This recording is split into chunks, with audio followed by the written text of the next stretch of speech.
주님이 왕으로 예루살렘에 오신 팜선데이에 함께 예배하면서 오시는 주 예수 그리스도를 왕으로 모셔드립니다.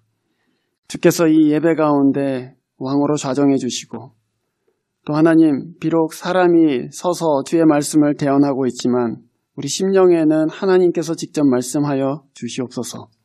주님께서 듣는 자와 또 선포하는 자 가운데 성령의 은혜를 부어주셔서 하나님의 말씀이 능력 있게 또 우리 속사람을 새롭게 하는 은혜를 저희들에게 끼치게 하나님께서 은혜 베풀어 주시옵소서. 주 예수 그리스도 이름으로 기도합니다.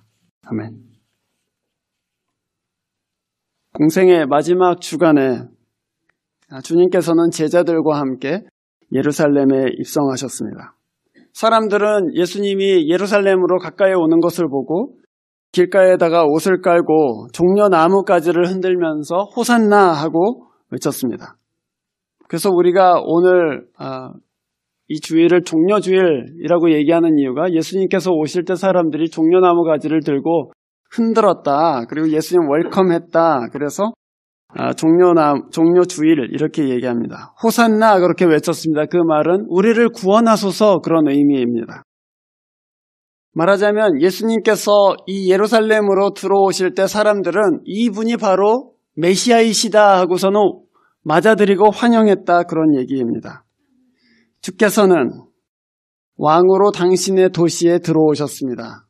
주님께서는 높은 마을 위에 타서 이 예루살렘에 들어오시지는 않았습니다. 나귀의 등에 타서 들어오셨습니다마는 그분은 분명히 이 도시의 왕으로 돌아오셨습니다. 주님이 예루살렘에 들어가셔서 가장 먼저 하신 일은 오늘 우리가 본문에서 본 대로 예루살렘 성전을 방문한 것이었습니다. 성전은 하나님의 집이죠. 예수께서는 말하자면 오랫동안 비워둔 자기 집으로 돌아오신 것입니다. 우리가 오늘 본문에 보게 되는 이 성전, 예루살렘에 서 있었던 이 성전은 흔히 헤롯의 성전이다 이렇게 불리웁니다. 헤롯은 유대 역사에서는 헤롯이라고도 불리지만 킹 헤롯 이렇게 불리기도 하지만 헤롯 대왕 이렇게 불리기도 합니다. 헤롯 더 그레이트 이렇게 불리기도 합니다. 왜냐하면 헤롯이 기원전 20년부터 예루살렘에 그 성전을 짓는 작업을 하기 시작합니다. 그래서 몇 년에 걸쳐서 예루살렘에다가 엄청나게 큰 성전을 하나 지었습니다. 그래서 그 큰 성전 컴플렉스가 얼마나 컸냐면은 한쪽 벽만 15,000핏이 넘을 정도로 큰 건물이었습니다. 여러분 15,000핏 하면은 얼마나 되는지 잘 가늠이 안 되시죠?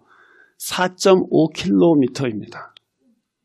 성전 컴플렉스의 한 벽이 4.5km에 이를 정도로 어마어마하게 큰 성전을 지었습니다. 우리가 보통 국제뉴스에서 보는 통곡의 벽이라는 벽이 예루살렘에 있죠. 그 통곡의 벽이 바로 헤롯 대왕이 지은 그 성전 컴플렉스의 서쪽 벽입니다. 그 남아있는 서쪽 벽을 우리가 통곡의 벽이라고 하고 있습니다. 여러분이 그 벽을 신문이나 뉴스에서 보셨는지는 모르겠지만 그 벽은 엄청나게 큰 돌들을 쌓아서 만든 벽입니다. 그 돌 하나하나의 무게가 보통 2톤에서 5톤 정도 됩니다. 그런 돌을 쌓아 올려서 4kg가 넘는 벽을 사면으로 만들었다고 생각을 해보십시오. 얼마나 굉장히 큰 건물이죠. 로마의 역사가들은 헤롯의 성전을 로마 시대의 가장 위대한 건축물 중에 하나라고 꼽습니다. 헤롯은 이 성전을 지어서 유대 사람들의 마음을 얻었습니다. 자기네들 종교를 위해서 이렇게 큰 어마어마한 성전을 지어주니까 유대 랍비들이 엄청나게 좋아했습니다. 동시에 자기가 다스리는 이 땅에 이렇게 아름다운 건물이 있다 하는 것을 딱 지어놓고서는 여행객들을 깜짝깜짝 놀라게 하고 또 내가 다스리는 왕국이 얼마나 힘이 있고 부유한 나라인지를 과시하는 그런 용도로도 이 성전이 한몫 톡톡히 하게 되었습니다. 말하자면 여러분, 우리가 지금 로마에서 보는 바티칸 성당하고 비슷한 그런 역할을 했다고 생각하시면 됩니다. 우리 가서 놀래잖아요. 와, 이렇게 큰 걸 어떻게 지었을까? 헤롯 당시에 그랬다는 것입니다.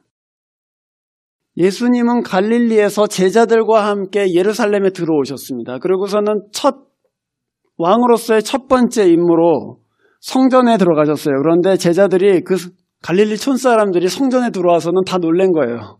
웨이코 촌사람이, 텍사스 촌사람이 바티칸에 가서 이렇게 바티칸 궁을 보면 얼마나 놀라워요. 와, 이게 말로만 듣던 그 그림인가 그러면서 놀라잖아요. 그래서 제자들도 똑같이 예수님한테 예수님 이거 보라고 저거 보라고 하면서 눈이 휘둥그레져 갖고는 놀라고 있었습니다. 그런데 주님께서는 제자들과 달리 그 성전을 기뻐하시지 않았습니다. 매일 제사가 열리고 사람들이 그 웅장함을 보기 위해서 각처로부터 몰려오고 감탄하고 또 사람들이 그 주변에서 여러 가지 제물에 쓸 양들을 팔고 그래 굉장히 활발하게 진행되는 이 종교적인 큰 사업인데 예수님께서는 그것을 전혀 기뻐하시지 않았습니다. 주님의 눈에는 그것이 아름답지도 않았습니다. 주님의 눈에는 그것이 대단해 보이지도 않았습니다. 오히려 예수님께서는 거기에서 제물에 쓸 양들을 팔고 있던 또 제물에 쓸 돈을 바꾸고 있던 그 사람들을 뒤집어 엎으시고 내쫓으시면서 다 나가라 그렇게 꾸짖으셨습니다. 그것은 하나님께서 원하시던 성전의 모습이 아니었기 때문입니다. 그러면은 제자들은 다 놀래서 감탄하면서 이 성전을 아름답다고 했는데 예수님 눈에는 그것이 전혀 아름답지도 않고 오히려 역겹게 보였다면 하나님이 계시는 성전은 어떠해야 될까요? 오늘 저희들이 본문 통해서 하나님이 계시는 곳은 어떠해야 하는가 생각해 봤으면 좋겠습니다. 우리 신약성경에서는 하나님이 계신 곳은 성전이 아니라 성전된 교회요. 또 그 교회의 각 신자들이다 이렇게 얘기합니다. 우리 몸이 곧 성전이다. 또 신자의 모임이 곧 성전이다 이렇게 얘기합니다. 하나님께서 계시는 곳은 건물로서 교회가 아니라 사람으로서 교회이며 각 신자 자신이다 이렇게 얘기하는 거죠. 그래서 우리가 한 3가지 정도 질문을 해봤으면 좋겠습니다. 첫 번째로는 이 성전이 어떻게 오용되는가, 어떻게 더럽혀지는가에 대해서 살펴보고 두 번째로는 이 성전은 무엇을 위한 것인가 그 기능에 대해서 살펴보고 마지막으로는 회복된 성전 안에서는 어떤 일이 일어나는가에 대해서 살펴보도록 하겠습니다. 첫 번째로 성전은 어떻게 더럽혀질 수 있는가에 대한 것입니다. 주님께서는 오늘 본문 마태복음 본문 13절에서 이렇게 말씀하셨습니다. 성경에 기록한 바 내 집은 기도하는 집이라고 불릴 것이다. 그런데 너희는 강도의 소굴로 만들어버렸다. 내 집은 기도하는 집인데 너희들은 강도의 소굴로 만들었다. 이렇게 꾸짖으셨습니다. 거기서 강도의 소굴 하는 것은 우리가 아까 읽은 예레미야 7장에 나오는 그 예레미야의 말을 예수님께서 인용하신 것입니다. 선지자 예레미야는 유다 왕국이 망해가던 시절에 활동하던 예언자입니다. 하루는 주님께서 그 선지자 예레미야에게 너 성전 문 앞에 가서 이 말을 선포해라 하고 그 말씀을 넣어주셨습니다. 그는 사람들이 솔로몬 성전에 와서 예배하고 있는 그 안식일에 그 성전 문 앞에 서서 여러분은 이것이 성전이라는 말, 하나님께서 여기 계시다는 거짓말을 믿지 마십시오. 이렇게 선포했습니다. 이 성전에 와서 예배를 드리고서는 우리는 이제 안전하다, 우리는 이제 구원받았다 하고 생각하지 마십시오. 이렇게 선포했습니다. 그러면서 하나님의 이름으로 불리우는 이 성전이 도둑들이 모이는 소굴이 되었다 하고서는 아주 신란을 하면서 비판했습니다. 예레미야의 말은 바로 그것입니다. 만약에 이스라엘 백성이 정말로 거룩하신 하나님 존전 앞에 나왔다면 아마 얼굴을 들지 못했을 것이다. 정말 살아계신 하나님, 그 거룩하신 하나님 앞에 그 사람들이 나왔다면 그 사람들은 가슴을 치고 통회했을 것이다. 그 얘기죠. 죄를 고백하고 눈물을 흘리고 하나님께 용서와 자비를 구했을 것인데 그렇지 못하다, 그 얘기입니다. 자기의 길을 돌이켜서 의를 행했을 것인데 예배당에 와서 예배드리고 갈 뿐이지 전혀 삶은 바뀌지도 않고 그 불의한 길 가운데 계속 서 있다, 그 얘기입니다.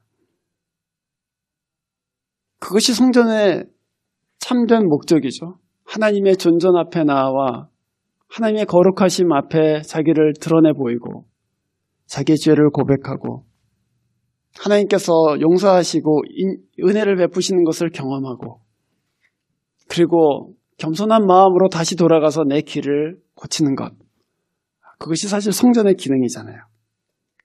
그런데 이스라엘 백성들은 그렇게 어려운 길을 택하지 않고 쉬운 길을 택했습니다. 쉬운 길이란 것은 일주일에 한 번씩 안식일에 성전에 나와서 제사를 드립니다. 그리고 자기 죄를 위해서 제사를 드리고 제사를 드린 이후에는 나는 이제 용서받았다 하고 다시 성전 밖으로 나갑니다. 하나님의 성전에 나왔지만 거룩하신 하나님 앞으로 나아가지는 못했습니다. 그를 구하지도 않았고 그의 거룩한 말씀에 마음을 비춰보지도 않았습니다. 예배드리고 마음에 좀 다가오는 찬송을 부르기도 하고 또 사는데 좀 도움이 될 것 같은 그런 말씀을 듣기도 하지만 그리고 사람들과 점심 친교도 하고 교제도 하고 그러면서 좋은 시간을 보내긴 했지만 정작 이 성전에 와서 하나님 앞으로 나아가지는 못했습니다. 교회가 문화의 한 부분이 될 때 이런 일이 자주 발생합니다. 교회와 예배가 내 삶의 문화의 한 부분이 되기 시작하면 거기에는 하나님의 능력도 없어지고 하나님의 거룩하심도 느껴지지 않고 임재와 영광도 나타나지 않습니다. 교회와 내 신앙이 문화로 전락하게 되면 거기에는 건물의 아름다움, 그리고 그 예배의 성스러운 분위기, 또는 예배 때 부르는 찬송의 감미로움이라든지 스피커가 말하는 내용에 어떤 설득력 있는 것이라든지 그런 것이 하나님의 능력도 거룩함도 또 하나님의 위대하심도 다 앗아가 버립니다. 그 자리를 그냥 대체해 버립니다. 그런데 여러분, 문화의 가장 큰 문제점이 무엇입니까? 문화의 가장 큰 문제점은 문화는 없어도 산다는 것입니다. 여러분, 돈 없으면은 뭐부터 줄이세요? 문화활동부터 줄이죠? 영화관 갈 거 줄이잖아요. 그 콘서트 가려고 했던 거 줄이잖아요. 문화의 가장 큰 문제점은 뭐냐면은 없이도 산다는 것입니다. 얼마든지 포기하고 있다가 나중에 여유가 생기면 할 수 있다는 것입니다. 그것은 사는데 본질적이지 않습니다. 그래서 사실은 부자가 천국에 들어가기 어려운 이유가 무엇입니까, 여러분? 부자에게는 흔히 신앙이 종교적인 문화의 한 부분이기 때문입니다. 문화생활로 종교 생활을 하고 있는 거예요. 그래서 없이도 살 수 있습니다. 뭐 있으면 좀 더 풍성할 수 있지만 없어도 괜찮다라고 생각하기 때문에 부자는 천국에 들어가기가 어렵다 이렇게 말씀하시는 것이죠. 사실은 그것 때문에 창녀와 죄인과 병자와 문둥병자들이 먼저 하나님의 나라에 들어가게 됐습니다. 성전에서 고침을 받고 기쁨 가운데 찬송을 부르고 그리고 하나님 앞으로 나아갔어요. 왜냐하면 그 사람들한테는 이 믿음이 문화에 속한 부분이 아니고 생명에 속한 부분이기 때문입니다. 이 믿음은 없어도 살 수 있는 그런 것이 아니라 이것이 없으면, 하나님이 없으면 자기에게는 이제 아무런 소망도 없기 때문에 그 사람들에게는 하나님이 전부인 거예요. 하나님 앞에 나아가는 것이 전부인 거예요. 사실은 그것 말고는 위로도 없고 그것 말고는 소망도 없기 때문에 그 하나님 붙잡고 있는 것이죠. 그래서 다른 어떤 것을 구할 수 없기 때문에 하나님의 얼굴을 구하고 그분 말씀 듣기를 사모하고 만약에 하나님의 말씀이 오늘 내 마음에 들리지 않으면 마음이 답답해지고 그래서 귀를 열어달라고 하나님 앞에 기도해죠. 혹시 하나님이 나를 외면하시면 어떨까 싶어서 하나님 앞에 은밀한 죄를 짓지 않았나 마음을 돌이키고 하나님의 거룩하심 앞에 내 허물을 회개하고 사랑이 없는 제 마음을 고쳐주십시오 하고 하나님 앞에 가슴을 치게 됩니다. 하나님은 누구와 함께 계시겠습니까? 하나님은 자기가 없어도 잘 살 수 있는 사람과 함께 계시겠습니까? 아니면 하나님께서는 자기가 없으면 못 사는 사람들과 함께 계시겠습니까? 주님은 마음이 가난하고 통회하는 사람들과 함께 계십니다. 우리에게, 오늘 팜선데이에 모인 우리에게 하나님은 없어도 되는 분인가 생각해 봐야 될 문제라고 저는 그렇게 도전합니다. 우리에게 기독교 신앙은 혹시 문화의 한 부분은 아닌가? 이거 없어도 나 살 수 있을 것 같은 생각이 든다면 그것은 분명히 문화입니다. 만약에 그렇다면 우리는 예레미야 시대에 살던 이스라엘 백성들과 별로 다를 것이 없는 것이죠. 그래서 오늘 예레미야 선지자가 예레미야 7장 3절에서 이렇게 경고하는 거 아니겠습니까? 너의 길과 행위를 바르게 하라. 그리하면 내가 너희로 이곳에서 살게 할 것이다. 이곳은 어디예요? 성전이죠. 너의 길과 행위를 바르게 해라. 그러면 네가 내 앞에 살 것이다. 그 얘기입니다. 여러분 하나님을 찾으시기를 바랍니다. 그가 하나님을 찾는 여러분을 당신 계신 곳에 살게 하실 것입니다. 두 번째로 성전이 이렇게 망가지고 오염될 수 있다면 그럼 성전의 기능은 뭐냐? 성전이 어떠해야 되는가 하는 문제에 대해서 말씀드리겠습니다. 마태복음 21장에서 주님은 이렇게 이사야 56장의 말씀을 인용하셨습니다. 내 집은 기도하는 집이다. 그 말씀에 의하면 성전이 두 가지 기능을 가진 것으로 보입니다. 첫 번째는 성전을 내 집이라고 말씀하셨기 때문에 성전은 하나님이 계시는 곳이다, 하나님이 사시는 곳이다 라는 의미입니다. 두 번째는 성전은 기도하는 집이다 했기 때문에 성전은 기도하는 곳이다 이렇게 우리가 생각할 수 있습니다. 이 두 가지는 사실은 아주 긴밀하게 연결되어 있습니다. 그러니까 성전이 하나님이 거하시는 곳이다라는 것과 성전은 기도하기 위한 곳이다라는 것이 둘이 긴밀하게 연결되어 있어요. 하나님이 거하시기 때문에 사람들은 거기에 나와서 기도해요. 그러나 동시에 하나님을 찾고 있기 때문에 하나님 앞에 나와서 기도하고 있기 때문에 그 사람들 가운데 하나님이 계세요. 하나님이 계시기 때문에 거기에 나와서 기도하죠. 그러나 동시에 하나님은 자기를 찾는 백성들 가운데 있기를 원하신다는 것입니다. 자기에게 기도하는 백성들이 누굽니까?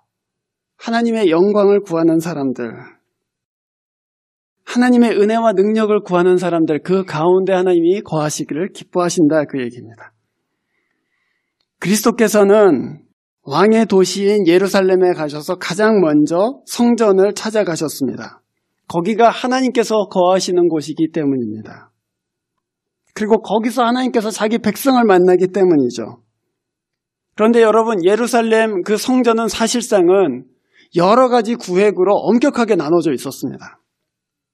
그래서 우리가 예루살렘 성전에 들어가면 제일 먼저 만나게 되는 것이 이방인의 뜰입니다. 그리고 그 이방인의 뜰을 지나서 성전 건물로 들어가게 되면 거기에 제일 먼저 여인의 뜰이 나옵니다. 그리고 그 여인의 뜰을 지나서 조금 더 하나님이 계시는 지성소 안으로 좀 더 들어가면 유대인의 뜰이 나오고, 그리고 유대인의 뜰을 지나면 제사장의 뜰이 나옵니다. 이방인의 뜰에서 이방인은 결코 한 발자국도 더 나아갈 수 없게 되어 있습니다.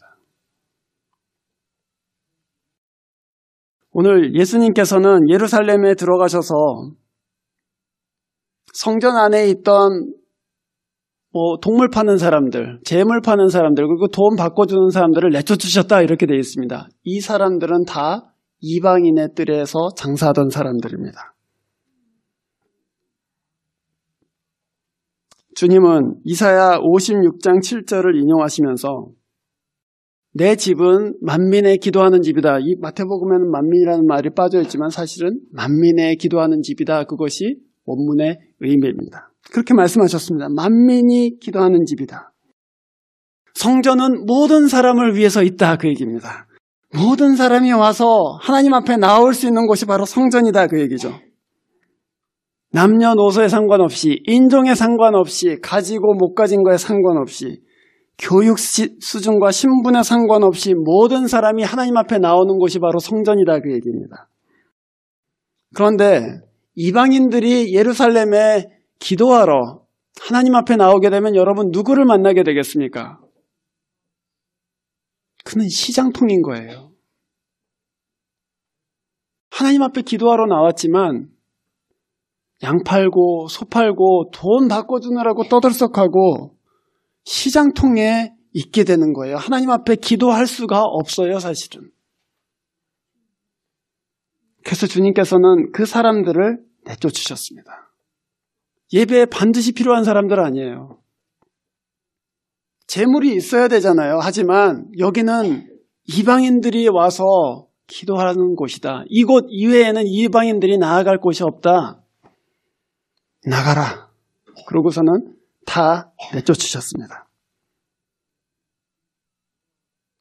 주님은 하나님 앞에서 가장 멀리 있는 이방인들을 위해서 그곳을 다 청결케 하셨습니다. 그게 예수님께서 그 주간의 첫 번째 날 하신 일이죠. 그런데 여러분, 그 주간의 맨 마지막에 주님이 하신 일은 무엇입니까? 주님은 십자가에 달려 돌아가셨습니다. 그런데 주님께서 십자가에 달려 죽으실 때에 복음서 기자는 한 가지 사건을 기록합니다. 주님이 숨을 거두시고 죽으실 때에 지성소에 있던 휘장이 위에서부터 아래로 완전히 찢어져서 두 동강이 났다 이렇게 기록해요. 그게 무슨 얘기입니까, 여러분? 지성소는 1년에 한 번 이스라엘에서 가장 거룩한 대제사장만 한 번 들어가는 곳입니다. 그런데 예수님이 십자가에서 달려 돌아가실 때 지성소의 휘장이 찢어졌다는 얘기는 그 이방인의 뜰, 여인의 뜰, 유대인의 뜰, 제사장의 뜰을 넘어서 그 하나님의 가장 중심부에 있는 하나님께 가장 가까이 갈 수 있는 길이 모든 사람에게 열렸다는 말입니다. 주님께서는 말하자면 모든 사람을 위한 길을 여셨습니다. 유대인이나 대제사장들만을 위한 길이 아니라 모든 백성을 위한 길을 주님께서는 열어놓으셨습니다. 그래서 히브리서 4장 16절에 이렇게 히브리서 기자가 말합니다.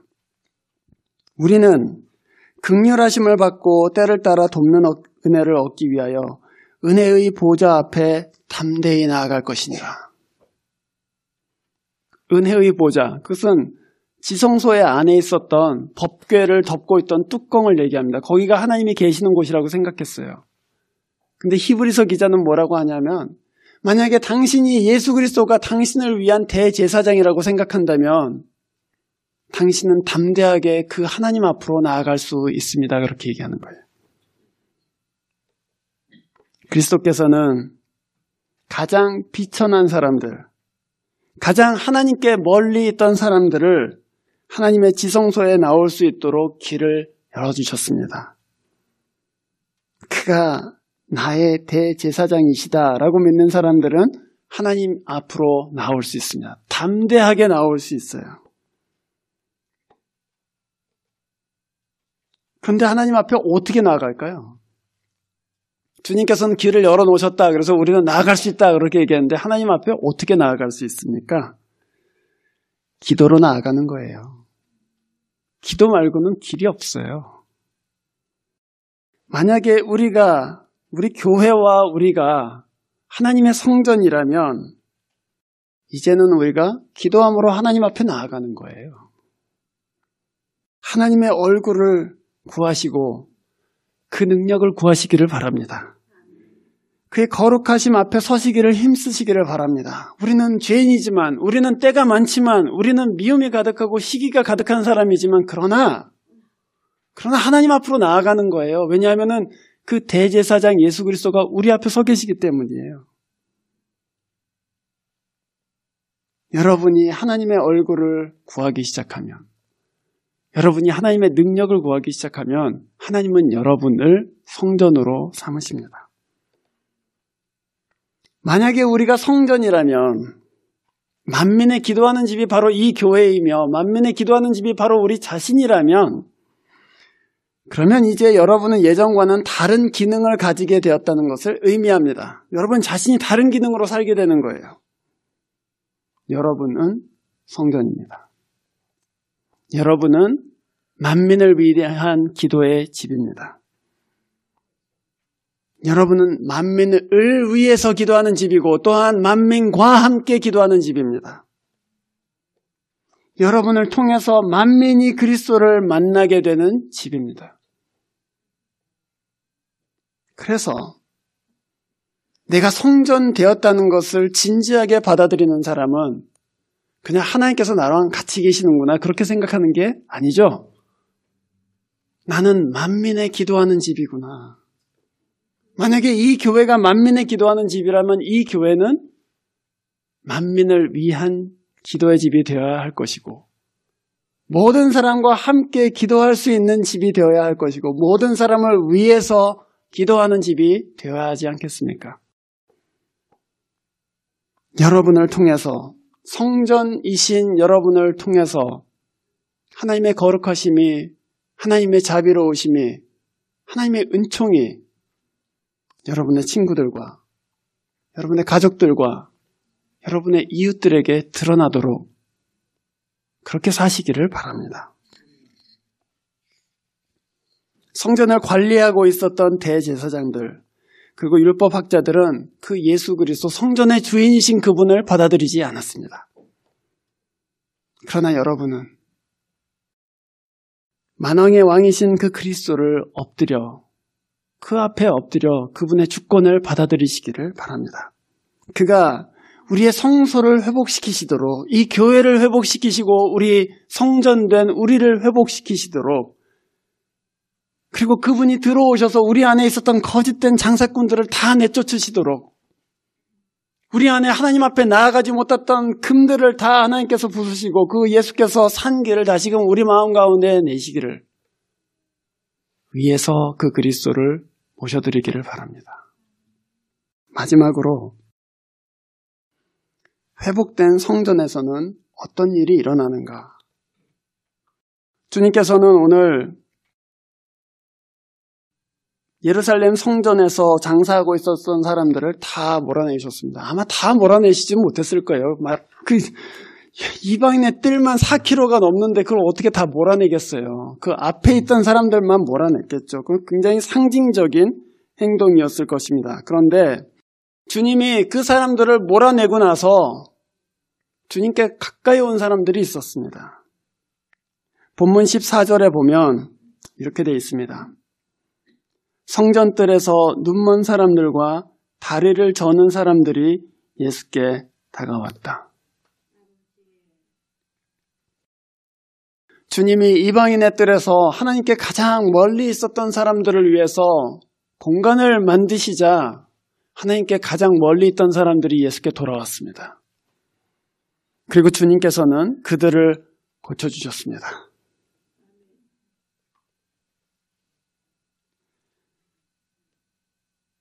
이것은 사실 상징적인 메시지가 있는 것이죠.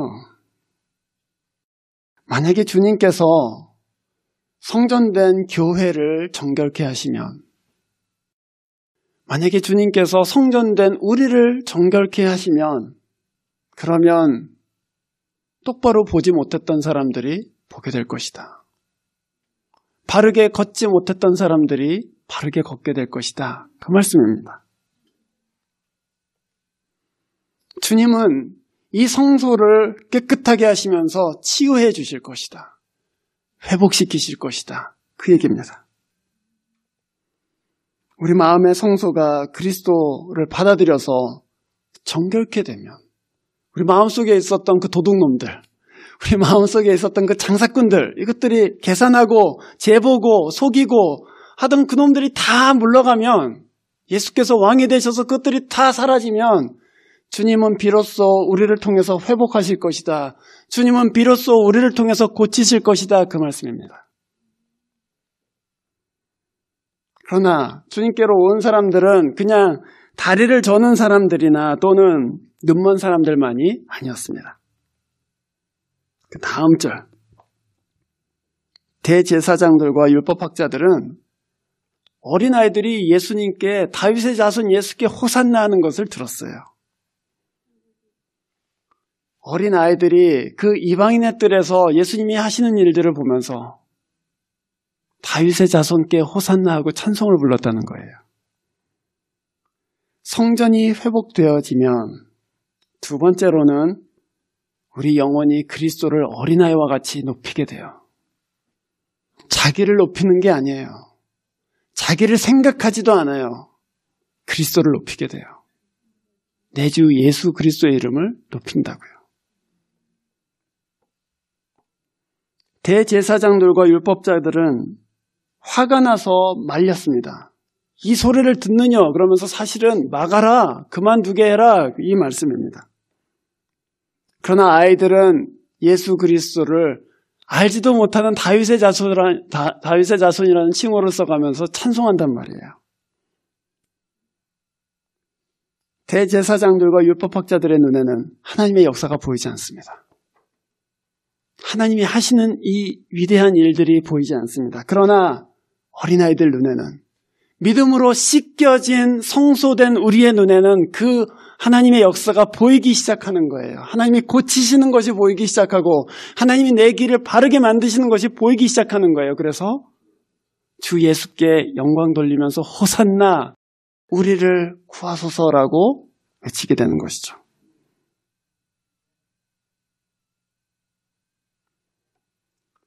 성전이 회복된 교회는 이 일이 일어나기를 간절히 바라게 됩니다. 하나님, 이 교회를 통해서 병든 사람을 고쳐주시옵소서. 하나님, 이 교회를 통해서 똑바로 보지 못했던 사람들이 주의 은혜를 바르게 볼 수 있도록 도와주시옵소서. 하나님, 이 교회를 통해서 의의 길을 가지 못했던, 그리고 삐뚤빼뚤 자기 욕심에 따라서 이리 방황하고 저리 방황했던 내 마음, 내 형제의 마음을 붙잡아 주시옵소서. 그 기도할 수 있는 거예요. 동시에 그 역사들을 보기 시작하면서 이 교회에, 그리고 성전된 여러분의 마음에 찬송이 흘러나오는 것이죠. 찬송이 흘러나오는 거예요. 여러분, 우리가 살아있다는 증거가 뭡니까? 네?